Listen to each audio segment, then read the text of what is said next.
Viacua, o coidado da auga. En Viacua temos claro o noso compromiso cos clientes e aspiramos a ser cada día máis próximos. Queremos seguir sendo fieis. A nosa responsabilidade é coidarte. Traballamos para progresar, progresamos para innovar. En Viacua innovamos cada día para darche o mellor servizo.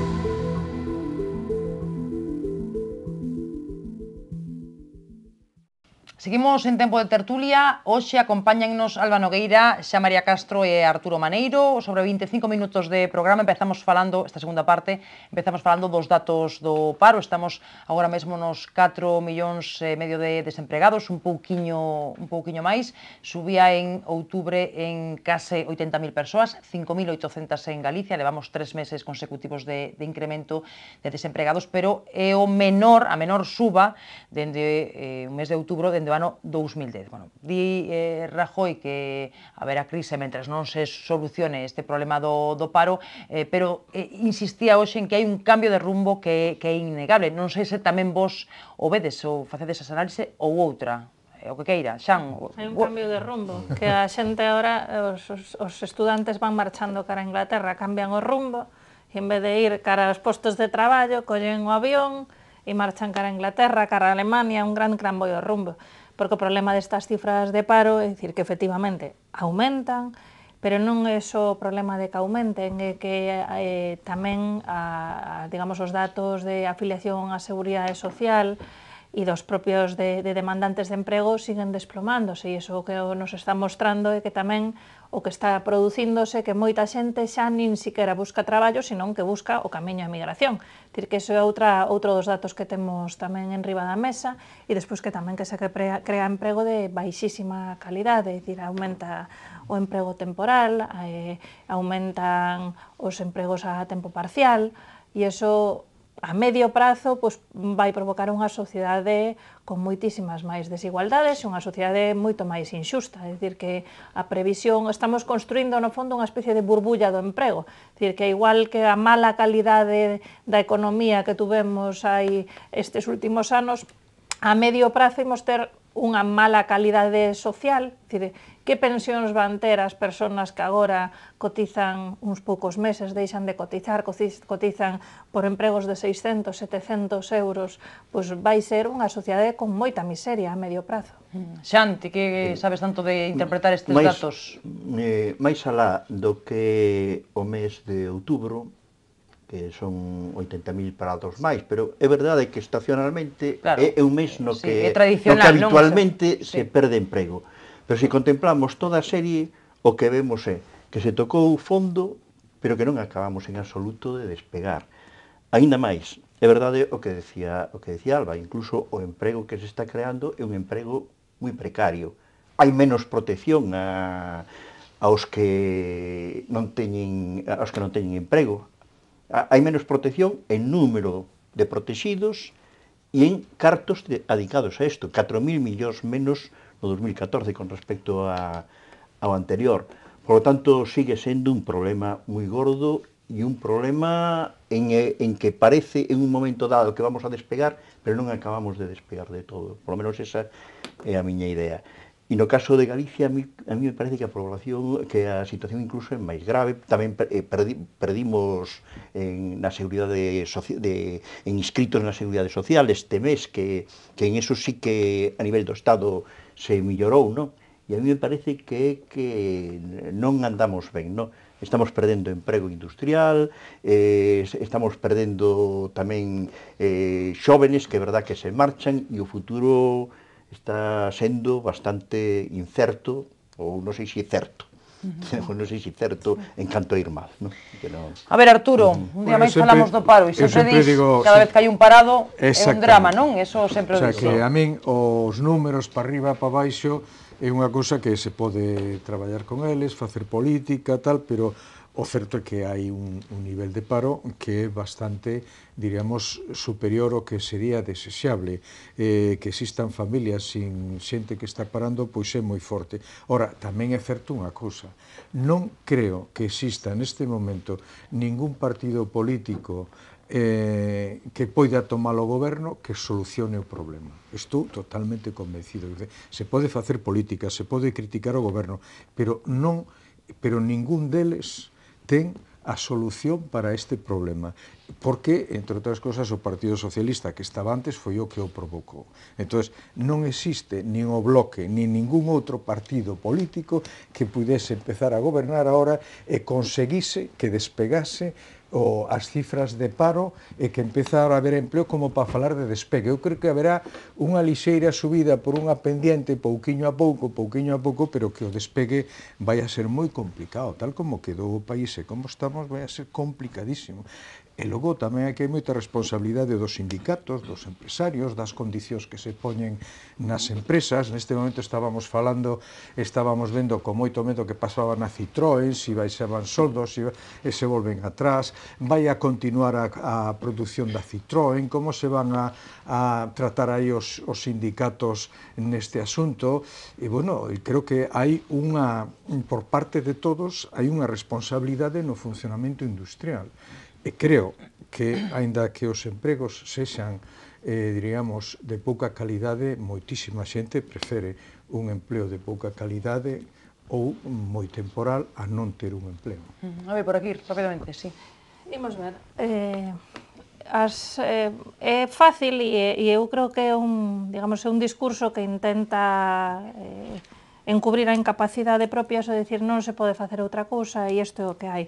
Pero se vemos países, incluso noutras latitudes, que recuperaron niveis económicos e de crecemento forte, estou falando dos países, por exemplo, latinoamericanos, de Bolivia, etc., eses países fixeron con unha fórmula, e a fórmula é recuperar soberanía para decidir sobre a súa economía. Nunha economía cada vez máis globalizada, os países que fan deixación das súas ferramentas de creación de emprego son países que van a pique. E España fixo e o fai en favor das grandes empresas multinacionais en moitos sectores. Un exemplo, en favor das políticas europeas, que son políticas neoliberais que favorecen as grandes corporacións bancarias, grandes corporacións, por exemplo, da distribución comercial, grandes corporacións alimenticias. Entón, se a nós as decisións, por exemplo, sobre o noso sector lácteo, sobre o noso sector naval, sobre a nosa pesca, deixamos que as tomen outros. É evidente que non se fan na nosa clave, e o vemos no exemplo que estemos estes días en riba da mesa, que son os pescadores do cerco. Eses pescadores pescan en augas interiores de competencia autonómica. A Xunta non se atreve a exercer as súas competencias, que lle permitiría que esas redes, que non son ambientalmente perxudiciais, poderan 400 embarcacións seguir pescando. Entón, tomar as rendas sobre as nosas decisións, decidir, permite manter emprego. Estás en Europa, estás en Europa, pero en Europa hai que ter capacidade para incidir nas decisións. Entón, hai que decidir entre os Carrefours ou o pequeno comercio, entre a pesca do xeito ou... Aquí temos tamén moitas boas empresas. Sí, temos moitas boas empresas, pero a cuestión é que a normativa comercial, por exemplo, a modifica Mariano Rajoy para favorecer a implantación das grandes superficies. E iso vai en detrimento do pequeno comercio que crea emprego. No ámbito do naval, exactamente igual. Entonces, só tomando decisións desde nós, podemos cambiar as cousas. Desde logo, se esperamos... A superficie crea 2.000 empregos e o pequeno comercio ten que dar moito pequeno comercio para... E destrue moito emprego tamén. E destrue moito emprego. Se vai para baixo, sí, pero igual... E destrue moito emprego non só no comercio, destrue moito emprego non só no comercio, sino, e viñan aínda onte ou antonte nas páxinas de negocios unha noticia, destrue moito emprego no sector primario, porque apreta hasta límites insostibles aos produtores de produtos agrícolas, por exemplo, de maneira que os venden a uns precios ínfimos e non permite manter as exportacións. Ti crees que tendo Galicia decisión sobre todas estas cuestións económicas, o emprego se iría pa diante? Sendo Galicia que ten... Hai países europeos do tamaño do noso que teñen ferramentas para protexer a súa produción de todos os ámbitos. Temos que depender moito dos demais, porque tampouco ni estamos en rutas... Unha cousa é ter relacións económicas e outra cousa é depender dos demais. Europa, se non adquire unha dimensión similar a que hai en outros países que hoxe son as grandes potencias mundiais, hoxe non subsiste nin siquiera con esos pequenos países, poden quedar esos pequenos países como os privilexiados dentro de Europa, pero sempre vai haber unha parte sur que eu creo que o paso ten que ser o contrario, ten que ser unha Europa cada vez máis homoxénea en todo, o paso que hai que dar. E hai outra cousa. Pero a homoxeneidade non se pode construir desde un monstro de 80 millóns de habitantes e países de 4. O mellor o que tese que ir a niveis regionais relacionados con un nivel europeo, pero que esa é outra cuestión. Monstruo é Estados Unidos, entonces, e Xapón, e claro, son países de moitos millóns de habitantes e que están despegando gracias a eso. Non estou falando en contra eso, eu digo que unha cousa é que teñas un ámbito europeo, pero ese ámbito europeo pode estar construído de pequenos países, e eses pequenos países, Dinamarca, etcétera, son os que van ben a Europa. E logo hai outra cousa, nos países americanos, Bolivia creo que non marcha demasiado ben, pero Ecuador e Perú, que están pegando un tirón moi grande, en gran medida tamén se están internacionalizando, e de feito hai empresas españolas que operan ali, ninguén di, vamos a ver, decidir sobre os propios recursos non é negar a internacionalización. A economía galega está moi internacionalizada, pero eso non quere decir que non sexa mellor decidir nós sobre o noso sector lácteo a que o decidan outros sobre o xeito, a que o decidan outros sobre se construe o dico flotante, a que o decidan outros, porque esa é a única forma de crear emprego.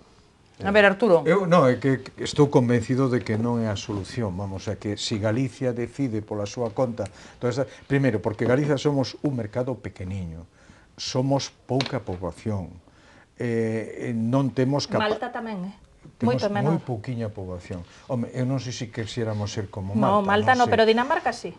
Que Dinamarca leva anos e anos funcionando, ten industria, ten funcionamento, ten un funcionamento que Galicia nunca tivo, está nunha situación privilexiada en canto a situación xeográfica. Nos, desgraciadamente, nunca tivemos unha posibilidade de ter un lugar privilexiado xeográficamente, se estamos no centro do mundo.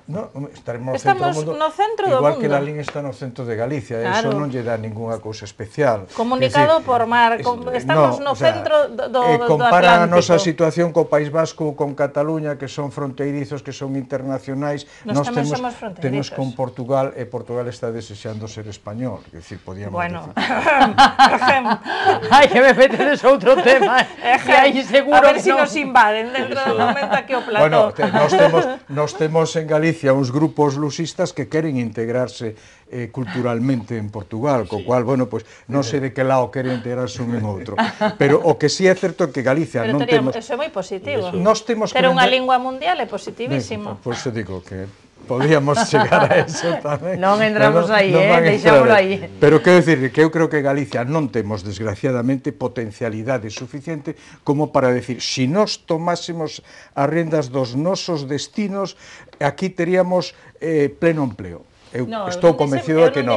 Intento que é unha boa idea nacionalista, pero non é certo. Eu non dixen pleno emprego. Eu penso que máis, porque con algunhas cousas que dixo Alba, eu estou de acordo, claro que debía haber un dique flotante e todo eso, pero eso non se consigue máis que intervindo nas propias decisións que haxa a nivel internacional. Esa é a cuestión. Pero o problema é que se intervimos a través de Rajoy, que nos sucede? Que Rajoy defendeu que pudiera haber axudas públicas para as autoestradas radiais madrileñas, que son 4.500 millóns de euros, pero non defendeu que pudiera haber 100 millóns de euros, unha 46ª parte, para o dique flotante. Entonces, claro, cando as decisións deixemos que as negocie Madrid, así nos vai ao conto nela. Sí, hai 46 veces máis recursos para rescatar as autovías con axudas públicas, as autoestradas madrileñas, que o que necesitaríamos para o dique flotante para poder reparar barcos en Ferrol e crear empregos nesa comarca. Sí, pero o dique flotante me dá a impresión que non era unha cuestión económica. Era unha cuestión de permiso, de poder... Era unha cuestión de axudas públicas, donde España presionou para que o réximen de axudas se flexibilizara no caso das autoestradas madrileñas e non presionou para algo que costaba 46 veces menos en Galicia. É simplemente cuestión de prioridades. Aí había un problema, que era que eso bordeaba a legalidade. E eu creo que non se fixo esforzo suficiente para decir aínda estando no límite da legalidade quedamos... Pero se fixo para que Florentino poidera cobrar en Madrid. Estaban os nosos representantes españois en Europa para facernos a puñeta bastante ben. No, Ana Miranda reuniuse con Almunia dixo que se o goberno lle presentaba unha fórmula xurídica para facelo viable, que non había problema. Almunia é capaz de decir unha cousa e a contraria. Arturo non confía en Almunia, non? No, pero en Rajoy sí que é un campeón. Almunia acaba de decir hai 4 días que, home, o problema de España é que Zapatero non se deu conta a tempo de que viña a crise, non? Despois de que todo o mundo está dicindo hai que acabar de hablar de la herencia. Almunia deixa o posto e o primeiro que di é iso. Entón, claro, evidentemente Almunia é un tío impresentable, aparte de que de Neguri e todas esas cousas. Bueno, pero iso é outra cuestión que non ven o caso. Pero ven en canto a súa, diríamos, extracción social e as súas preocupaciones sociais que van por outro lado. Bueno, non falemos... O Casino de Pontevedra é mucho máis mejor. O Casino de Pontevedra non ten nada que ver con Neguri. Non falemos de Almunia. Calquera adoquín de Neguri pode ser máis importante que o Casino de non falemos de Almunia, falemos de Artur Mas, se vos parece, para deixar así os minutos finais da tertulia para falar do que está a pasar en Cataluña, e xa nos anunciaba hoxe o goberno catalán que mantén a consulta soberanista alternativa, estaba convocada para o domingo, malia a suspensión cautelar anunciada polo Tribunal Constitucional por unanimidade, non? Din dende a Generalitat que van denunciar o goberno central porque entenden que vulnera o seu recurso, vulnera os dereitos fundamentais dos cataláns.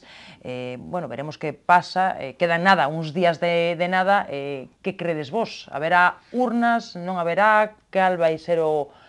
haberá, efectivamente, movilización? Ten que actuar o goberno se Artur Mas desobedece o Constitucional? A ver, moitas preguntas, moitas dúbidas. Arturo Maneiro.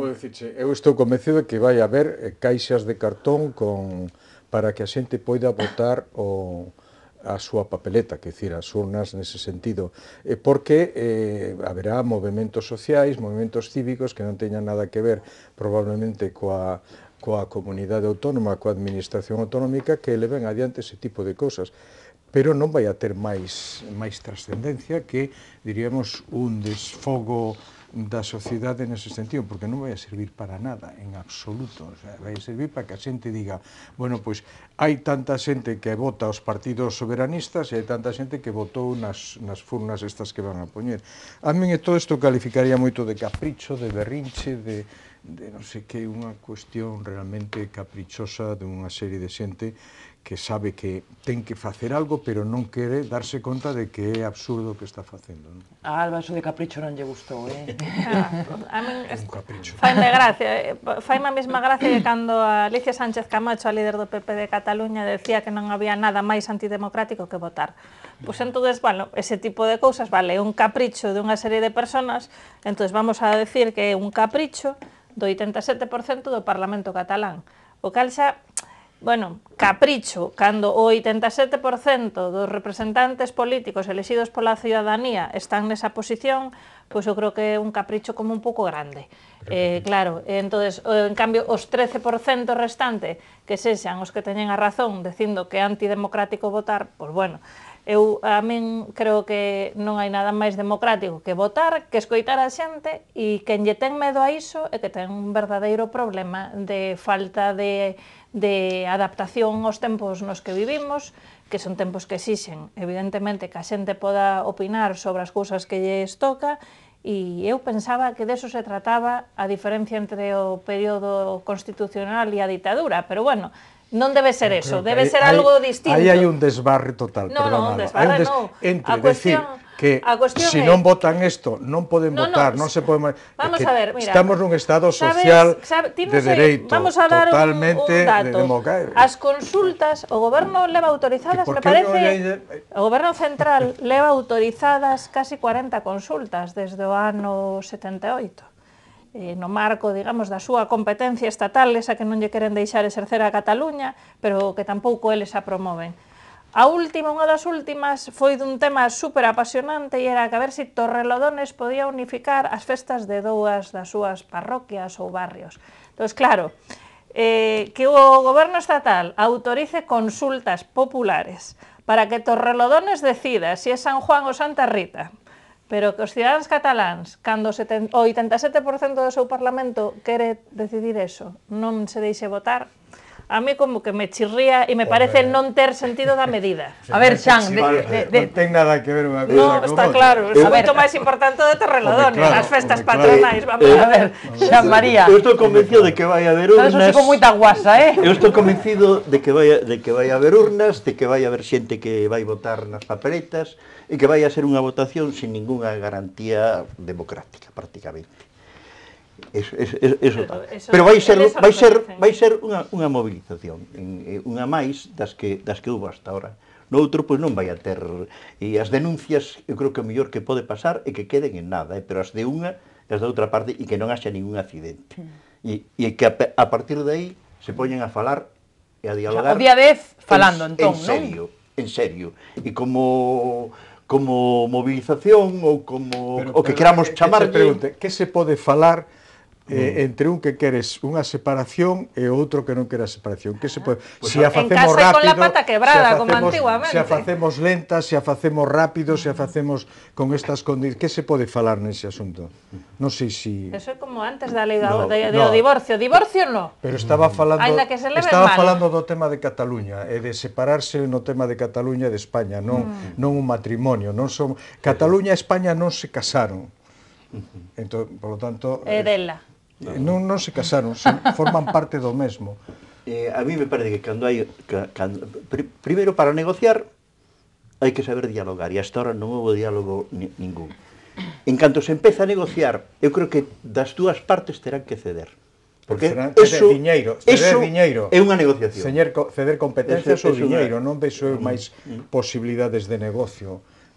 Entre un que se quere separar de España e outro que dice que isto non hai que facer. É unha cuestión de diñeiro. A ver, Alba. Non, eu creo que neste momento non. Eu creo que hai uns anos, ao mellor, unha solución de aumento competencial e de aumento ni siquiera, de blindaxe das competencias propias, porque sofreron, como sofremos nós, un proceso de recentralización de competencias moi intenso.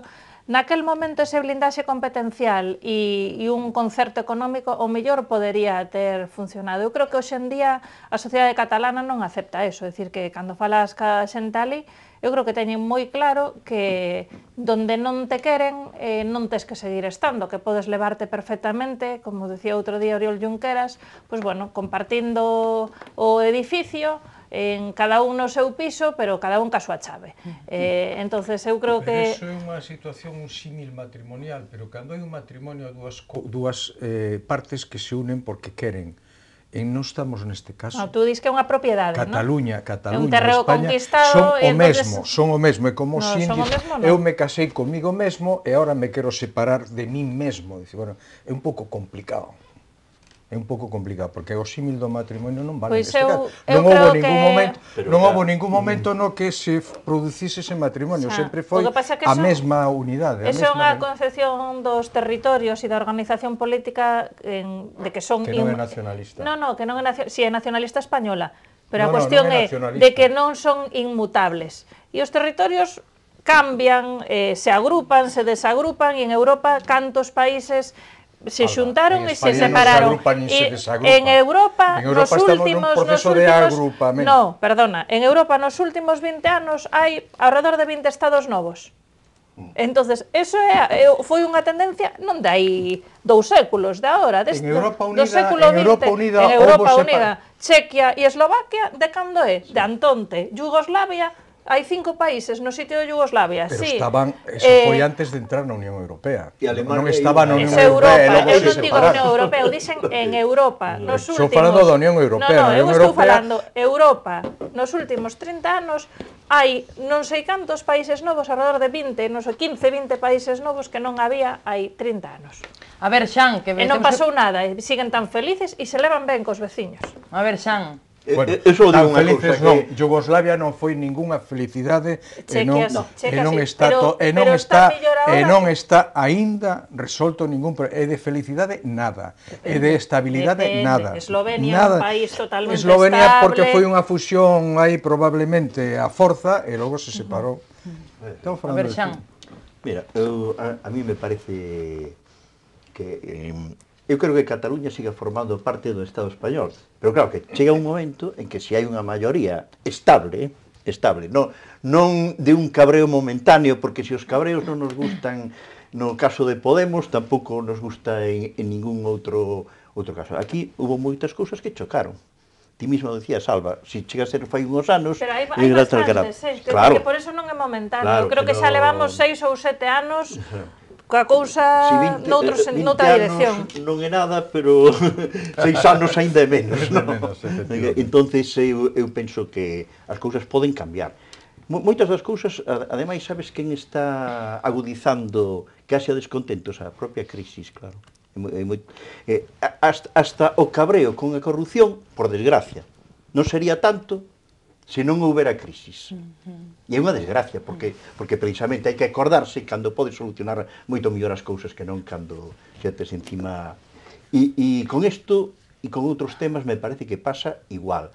Porque é verdade que están facendo as cousas bastante mal, en moitos casos a nivel do Estado, pero a nivel do goberno de Cataluña tamén fixeron moi malas cousas en moitas cousas, en sanidade, en toda unha serie de temas, e iso é unha realidade. E tamén o tratan de encubrir, disparando hacia arriba, claro. E entón, hai que lograr un algo donde que todo o mundo poña as cousas encima da mesa e se xan capaces de falar. Van ser capaces os que están agora? Pois non o sei. O vexo difícil. Pois terán que ser ou eles ou outros. Pujol provocou un shock social bastante considerable que tamén pode estar influindo nese tema, non? Moitísima xente nacionalista que se sentiu como desconcertada, non? No momento en que Pujol apareceu con todos estes problemas, claro, era un referente fundamental e de repente ese referente desaparece. E agora é o Junqueras que, en fin, non quero falar mal, pero non me parece que é unha persona nos seus cabales, non? A ver, que pechamos, Alba? Telegráficamente. Sí, pues telegráficamente a min, sinceramente, me parece un país de pandereta, un país que decide por unha decisión do goberno central ao máximo nivel que se poden autorizar consultas sobre festas patronais, pero que non se poden autorizar consultas que piden millóns de personas. A min ese país non me parece un referente democrático, nin algo que se poda ensinar por aí fora, porque é bastante pouco, digamos, publicitable. Pechamos, señores, se queren dicir algo rapidamente. No, só vou decir que o tema dos nacionalismos sempre foron un problema serio a hora de manter unha cohesión social dentro dun país. E, bueno, pois iso é un problema que está aí. O nacionalismo español, de feito, non o conseguiu. Os nacionalismos son todos un problema, e non digo que sean negativos por eso.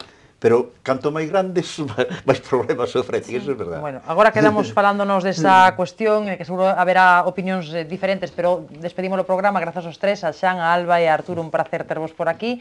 Grazas a todos por seguirnos. Mañá retomamos seguramente moitos dos temas que abordamos hoxe, e falaremos tamén desa reunión entre Feijóo e Gómez Besteiro. Non sei se esperades algo ou non, agora mo decides dese encontro. Será mañá a hora de sempre. Grazas, ata entón, sechen felices e que descansen.